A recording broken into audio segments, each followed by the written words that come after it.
Assalamualaikum warahmatullahi wabarakatuh. Waalaikumsalam. Selamat datang ini Mas Alim sama Mas Dedi dari PTS ya, Penegak Tatanan Seimbang ya. Kalau dulu Ya, itu Peta Islam pernah wawancara dengan Mas Dandung ya tentang PTS, itu sudah lama sekali. Mungkin kali ini Mas Nando. ya Mas Dandung, mungkin kali ini kita lebih agar lebih mengenal lagi tentang PTS ini, kita mau mencoba untuk ngobrol-ngobrol lah dengan Mas Alimuddin ini sama Mas Jadi.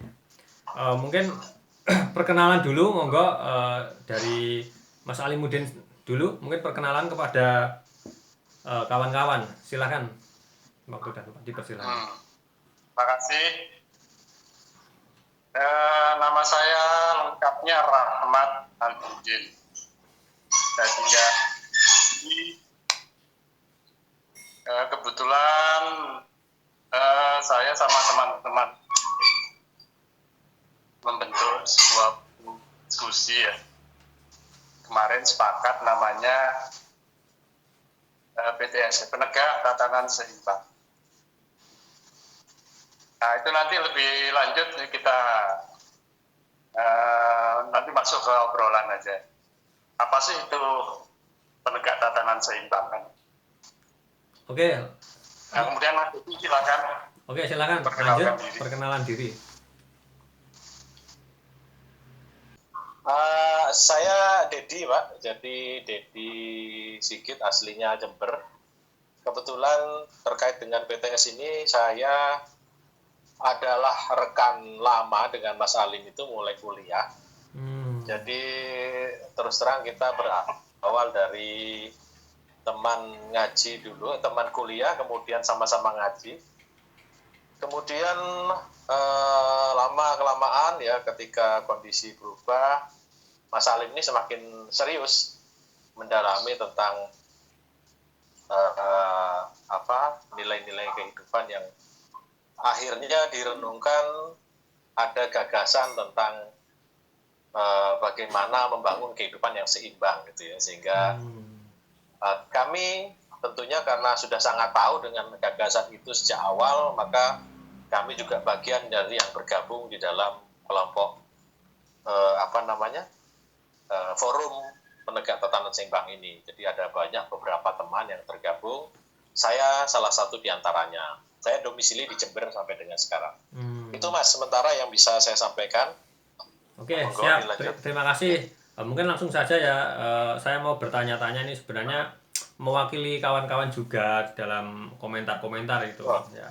Untuk yang pertama itu sebenarnya latar belakang dicetuskannya penegak tatanan seimbang itu apa ya? Apakah karena situasi kondisi atau memang ada kesepakatan bersama, seperti apa ya? Latar belakang kok bisa mendirikan ini penegak tatanan seimbang ini? Mungkin Mas Alim dulu ini kayaknya, tapi monggo nggak apa-apa. Terputus ya, coba. Silakan. Mas Alim, monggo. Oke. Makasih. Jadi penegak tatanan seimbang ini hanya merupakan identitas ya, nama penegak tatanan seimbang. Tapi lebih penting dari itu nanti apa sih sebenarnya tatanan seimbang itu ya? Saya kok tidak bisa mendengar Mas Alim ya? Ini berawal ya dari kita dulu pernah ngaji ya. Dalam kajian itu salah satunya ya terbesit ya, ada satu ayat ya dalam Al-Quran ya. Mungkin di kitab-kitab suci yang lain juga ada ya dengan redaksi yang berbeda. Bahwa Tuhan ini menciptakan alam semesta ini ya, keseimbangan yang sempurna ya, tidak ada cacat. Nah dari situ dan kita mengkaji, karena ayat-ayat Tuhan ini bukan hanya dalam kitab suci ya. Di luar kitab suci berserakan ayat-ayat alam, ada ayat-ayat budaya tentang tata aturan budaya dan sebagainya. Nah dari situ tergambar bahwa alam semesta yang luar biasa besar ya. Itu kalau para ahli astronomi memperkirakan diameter dari alam semesta itu 93 miliar tahun cahaya. Bukan meter, bukan kilometer persegi, tapi tahun cahaya. Entah itu nolnya berapa ya kalau ditangkan. Jadi cukup luas ya. Dan semua itu tersusun dengan sangat teratur, seimbang ya.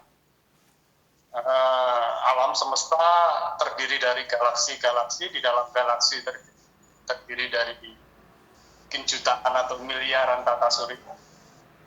Di dalam tata surya ada bintang atau matahari dan planet-planetnya yang teratur juga pergerakannya dan sangat seimbang. Dan dalam tata surya kita ya, ada salah satu planet yang namanya Bumi. Kebetulan posisinya sangat pas seimbang terhadap matahari.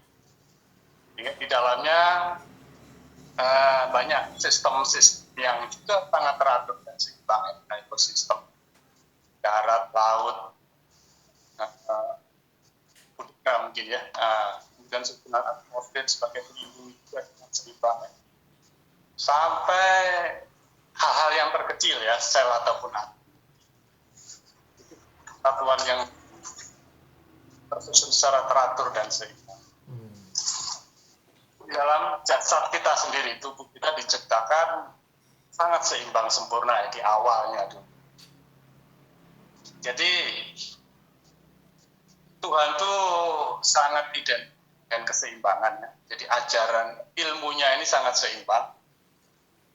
Dan ajaran-ajaran yang dia jabarkan juga sangat menjunjung tinggi keseimbangannya. Jadi kita lihat kalau di Quran ya, kita sebagai seorang muslim, ajaran-ajaran tentang hukum ya, hukum-hukum ya, di dalam Quran itu sangat menjunjung tinggi keseimbangan. Ada hukum qisas ya, pembalasan fisik yang seimbang. Dengan hukuman yang seimbang tidak akan ada lagi nantinya dendam antar sesama orang kalau sanksi itu sudah diterapkan. Kemudian hukum waris juga gitu ya. Seorang laki-laki dan perempuan itu dibedakan porsi pembagian warisnya karena memang prinsip-prinsip keseimbangan harus seperti itu. Seorang perempuan ketika menikah dia menjadi tanggungan suami. Tapi seorang suami ketika menikah dia harus menanggung istri dan anak-anak. Maka dia porsinya harus besar. Secara prinsip semua hukum-hukum Tuhan adalah hukum yang seimbang. Nah, esensi dari ajaran Tuhan, ilmu Tuhan adalah keseimbangan. Dan keseimbangan ini nanti yang akan menciptakan sesuatu yang ideal. Jadi tubuh yang ideal berarti tubuh yang secara fisiologis, anatomis sangat seimbang. Jadi proses-proses dalam tubuh kita itu berjalan sangat seimbang. Perbanding tinggi dan berat badan kita sangat proporsional, sangat ideal. Termasuk dalam perilaku sehari-hari ya, perilaku yang ideal adalah perilaku yang berlandaskan prinsip-prinsip keseimbangan. Jadi kita tidak bisa membantah ya, bahwa esensi dari ajaran Tuhan ini adalah keseimbangan. Nah, ini yang menjadi landasan kita kenapa kita mengaji bertahun-tahun. Nah, kita harus pegang esensi apa dari hasil yang kita kaji gitu.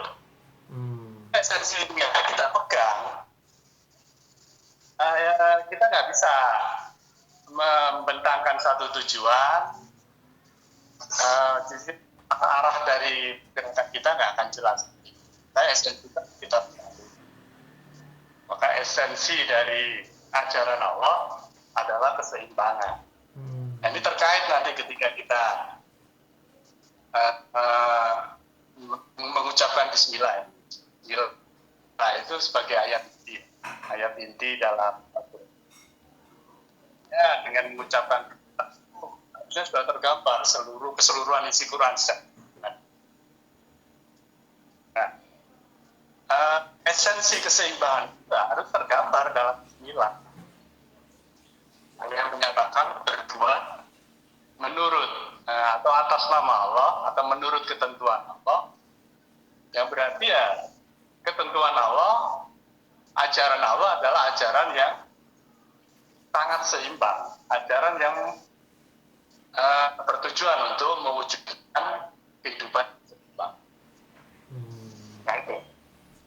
Oke, jadi latar Jadi belakang di ajaran Tuhan adalah keseimbangan. Ya. Silakan.